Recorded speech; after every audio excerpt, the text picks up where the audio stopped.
வணக்கம். கடந்த வீடியோவில் நாம் உடல் வளர்ச்சி மற்றும் இயக்க வளர்ச்சி பற்றி பார்த்தோம். இந்த வளர்ச்சிகள் ஒவ்வொன்றும் திடீரென நடப்பதில்லை.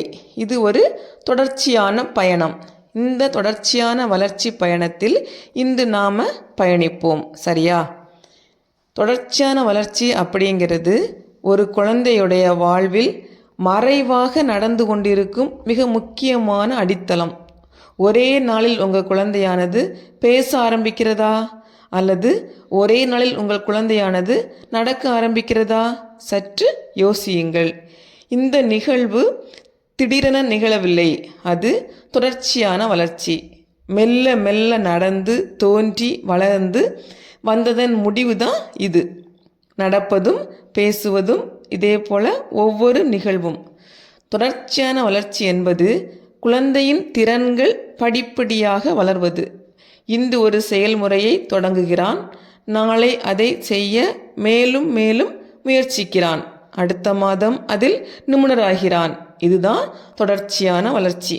அதாவது ஒரு கட்டிடம் எப்படி ஒவ்வொரு நாளும் மேலே எழும்புகிறதோ அதே போல தான் இந்த தொடர்ச்சியான வளர்ச்சி.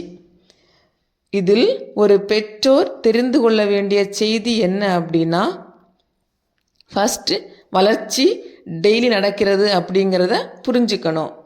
ஒரு குழந்தை பேச ஆரம்பிக்கிறான் என்றால் அதற்கான அடித்தளத்தை பல மாதங்களாக பதித்திருப்பான்.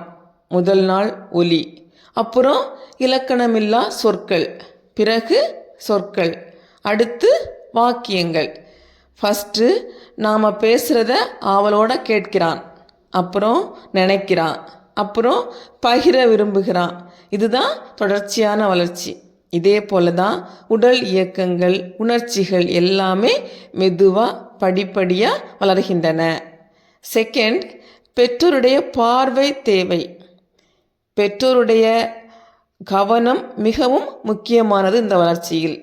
சாதாரணமாக தோன்றும் செயலில் கூட வளர்ச்சி இருக்கலாம். எப்படி அப்படின்னா, குழந்தை எதில் ஆர்வம் காட்டுறது, நீங்கள் அதற்கு அனுமதிக்கிறீங்களா, அதை ஊக்குவிக்கீங்களா என யோசியுங்கள். அதற்கான சுதந்திரம் கொடுக்கும் போதும் பாராட்டும் போதும் வளர்ச்சி தானாகவே நடக்கும். தேர்ட், மெல்ல வளர அனுமதி கொடுங்கள். சில பெற்றோர் அந்த குழந்தை நடந்துச்சு, அந்த குழந்தை பேசுது, ஆனால் என் குழந்தை நடக்கலை பேசலை அப்படின்னு அவசரப்படுவாங்க. இந்த அவசரம் தேவையற்றது. வளர்ச்சி அப்படிங்கிறது ஒவ்வொருவருக்கும் தனிப்பட்டது. அதனால் மெல்ல வளர நாம் இடம் கொடுக்கணும். ஃபோர்த், திடீர் வளர்ச்சி இல்லை. பலர் நினைப்பது போல குழந்தைகள் திடீரென வளர்வதில்லை. பேச ஆரம்பிச்சாச்சு, நடக்க ஆரம்பிச்சாச்சுன்னு நாம் சொல்வோம், அப்படி தானே?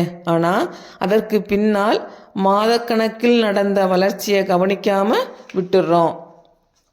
சில வீடுகளில், அதாவது பல வீடுகளில் தாத்தா பாட்டி குழந்தையோட பேசிக்கிட்டே இருப்பாங்க, பாராட்டுவாங்க. பார்த்துருக்கிறீர்களா? இந்த சூழ்நிலையில் வளரக்கூடிய குழந்தையுடைய வளர்ச்சி சூப்பராக இருக்கும். முன்னைய நாட்களின் கூட்டுத்தொகை தான் இந்த வளர்ச்சி. ஃபிஃப்த்து, உங்கள் உணர்வு தான் வழிகாட்டி. நீங்கள் பாராட்டும் புன்னகை, பொறுமையான அன்பான பார்வையெல்லாம் குழந்தையுடைய நம்பிக்கையும் ஆர்வமும் ஆகி அந்த வளர்ச்சிக்கு துணையாகிறது. ஆக அன்பான பெற்றோர்களே, ஒவ்வொரு நாளும் கொஞ்ச நேரமாவது குழந்தைய அன்பாக பாருங்க, குழந்தைய கொஞ்சுங்க, குழந்தையோட பேசுங்க, வாழ்த்து சொல்லுங்க, பாராட்டுங்க. நாளைய திறமையான குழந்தை இன்றைய உங்கள் உணர்வுபூர்வமான பார்வையின் பயன். வளர்ச்சி என்பது முடிவே இல்லாத பாதை. இன்று பார்த்த தொடர்ச்சியான வளர்ச்சி என்பது உங்கள் குழந்தையுடைய நாளைய திறமையின் விதை. இந்த வீடியோ உங்களுக்கு பிடிச்சிருந்துச்சு அப்படின்னா வளர்ச்சி பயணத்தில் தொடர சப்ஸ்கிரைப் பண்ணுங்கள், பெல் ஐக்கானை அழுத்துங்க. பயனுள்ள வீடியோ உங்களுக்காக காத்திருக்கிறது. இன்னும் பயனுள்ள தகவலுடன் சந்திப்போம். நன்றி.